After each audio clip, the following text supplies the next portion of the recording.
It's a Tuesday morning in March. You're sitting in a corner office on one of the upper floors of 1585 Broadway in Midtown Manhattan. You're 51 years old. You run the private wealth division of one of the largest asset managers in the United States. And 30 seconds ago, you signed off on a quarterly report for a single client portfolio carrying 9 figures. You didn't pick the funds inside it. You didn't make the allocation. But the report rolls up from an advisor who rolls up to a team head who rolls up to you.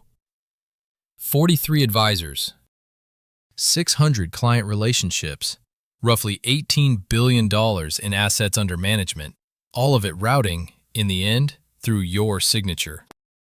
That's not where this story starts. That's where it ends. 28 years earlier. You walk through the lobby of that same firm with a client service associate badge clipped to your shirt and $58,000 a year on your offer letter. You didn't know what the number 1% meant yet. You would by the time you reached that Tuesday, because every level above you was going to touch a different slice of it. The associate touches the smallest slice imaginable, a single fee line on a single statement. The managing director touches the franchise. The division head touches the fee schedule itself. The price of that chair isn't visible yet. It will be by the final level. Level 1, the client service associate. You're 23, base salary $58,000. You sit on the ground floor of the wealth division, 3 feet from a window that looks out on a service alley, not the skyline. 11 tabs open on your terminal before 9 in the morning. The work is paperwork. You open accounts, you route transfers, you book the meetings other people get to take. 3 words land in your first week. AUM, Assets Under Management, the figure that decides whose name anyone bothers to remember. Custodian, the firm that actually holds the money, which turns out not to be the firm on your badge. KYC, Know Your Client, the 40-page form a household signs before a single dollar is allowed to move. 10:40 a.m. A client calls, 61 years old. He's found a line on his statement he's never noticed before, and he wants to know what $11,000 in fees last year actually bought him. You read the script off the screen. You transfer him up a floor. You go back to the queue. By noon, the pantry coffee has gone bitter on the burner. The associate beside you has been in that seat 4 years and clears 90 transfers a day without looking up. Nobody down here advises anyone.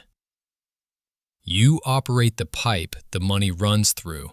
The advice happens 2 floors up, where the carpet stops being industrial gray. Thursday, a senior advisor stops at your desk, doesn't sit, slides a card across the surface and gives you 1 sentence. Take the Series 65. We'll talk when you pass. Level 2, the junior financial advisor.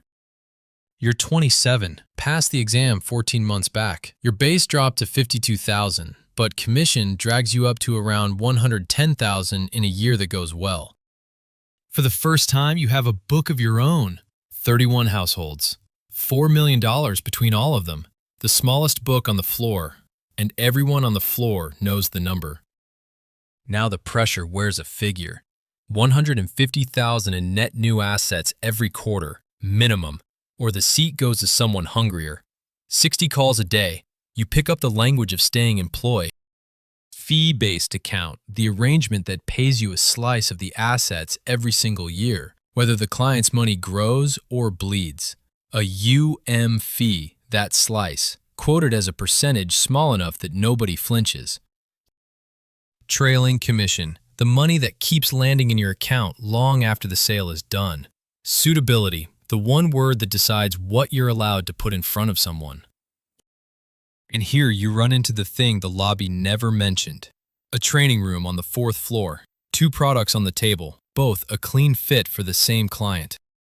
One charges the household 40 basis points. The other charges 110, both stamped suitable, and you're walked, gently, with charts and a soft voice, toward the second one.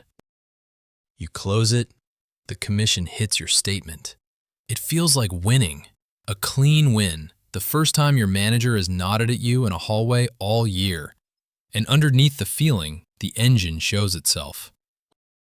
The money in your pocket doesn't come from your clients getting richer.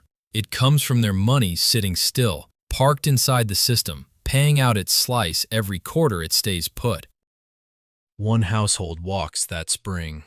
They found the same fund somewhere else for 19 basis points, and they did the math. You lose them. But your quarter cleared the line anyway. And a regional director moves your name up to the group that handles the bigger households. The carpet changes under your feet again. Level 3, the Private Wealth Advisor. You're 32, base 200,000. No more chasing 31 small accounts. 47 relationships now, each one holding between $1 and $10 million. 260 million in assets under management with your name on the cover. There's a title on your card, Vice President. So is there on the cards of the other 1,100 people in the building. This is where the real craft starts.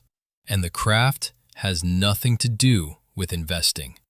The craft is making cost vanish in plain sight. You stop saying fees in dollars. You start saying them as a wrap fee. One clean percentage that folds advice and trading and custody into a single number a client never has to take apart. You move households into in-house funds, the firm's own products, which pay the firm a second time through revenue sharing that shows up on no statement the family will ever read. You ask for a discretionary mandate, the right to move without phoning first. You get fluent in the language that settles people down. A client asks what 1% really costs him, and you answer in months. $800 a month on $1 million account. Set gently beside the words, peace of mind. You never carry the number out 30 years in front of him. You could do it in 90 seconds on the back of a napkin. You just don't. If you've climbed this far with me, this channel was built for the kind of person who wants the rest of it. One tap to subscribe keeps these breakdowns coming. Back to the floor. Because here's what you understand now, and your clients never will. That 1% isn't small, and the way it hides isn't an accident. It's the design, the wrap, the house fund. The one tidy figure on the statement. Every piece of it engineered so the single largest cost a family carries across a lifetime is the one cost they can never quite get their eyes on. Your book crosses 300 million that December. A managing director asks you to lunch. Level 4, the Senior Portfolio Manager. You're 38. Total compensation lands somewhere between $350,000 and $500,000, depending on how the year breaks. 400 million in assets under management sits under you now, and 5 juniors make the calls you used to make at midnight. You've got an office with a door. Most days, the door is shut. You barely see a client anymore. You see numbers about clients. You run a model portfolio, one allocation stamped across hundreds of households at once. So nobody below you has to think twice, and no family gets anything actually shaped to its own life. You watch the platform fee, the charge stacked on top of every account simply for living on the firm's software. Net new assets every Monday. Recurring revenue every quarter, because recurring is the only word with weight left in it. A one-time gain is noise. A fee that comes back every 90 days, forever, is the real asset. A new fear arrives this year, fee compression. Competitors quoting half your percentage, robo-platforms running accounts at 25 basis points, the slow grind dragging your slice down a hair at a time. You burn more hours defending the 1% than you ever spend improving what it actually buys anyone. You turn 38 in March. Your daughter turns 9 the same week. You're in a fee committee meeting until 8 that night, and you miss the dinner. It's one night, you tell yourself. You've told yourself that 40 times this year. The machine you mastered, the one that turns trust into recurring revenue, runs flawlessly now. It just doesn't run through you anymore. You manage the flow of fees. What happens to anyone's actual money stopped being your department a long time ago. A regional director calls in October. Your name, he says, is going to committee. Level 5, the managing director. You're 44. Total comp runs $800,000 to $1.5 million, and more than half of it lands as deferred comp. Restricted stock that vests across 3 years and quietly chains you to the chair for the duration. Managing director on the card now. Around 200 people across the whole firm carry the title. You don't have a book anymore. You have a franchise. 90 or so ultra-high net worth households, UHNW, in every memo that crosses your desk, each one holding $20 million or more. You inherited them from the MD who walked out last spring after 19 years. His relationships came to you. So did his enemies. 2 families who left with a rival who covers them out of Chicago and still won't take your calls. 2 phrases measure your entire year. Fee realization rate, the share of the fees you're theoretically owed that the firm actually collects. Once you've handed out every discount to keep a family from leaving.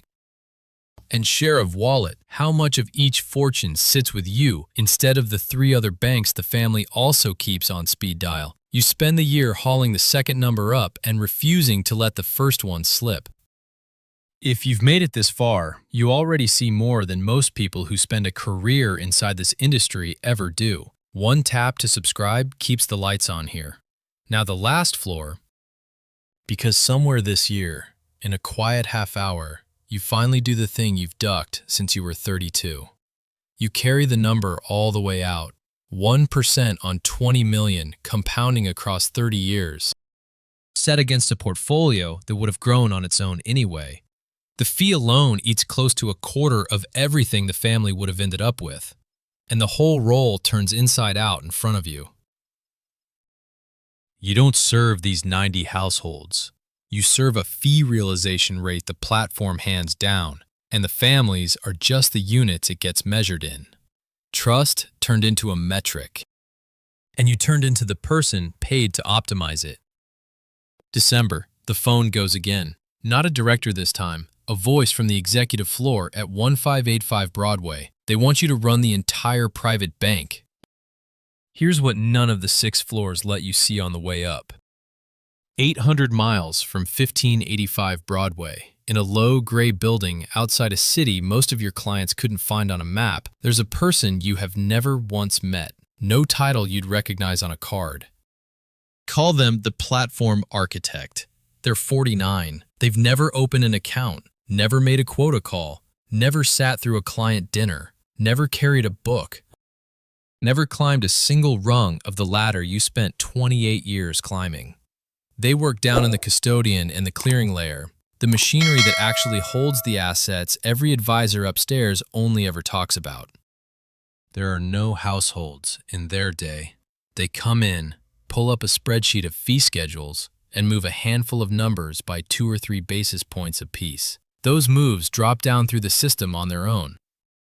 Through every platform fee, every wrap account, every house fund, into roughly 4 million accounts before lunch. They don't sell anything, they set the price of selling.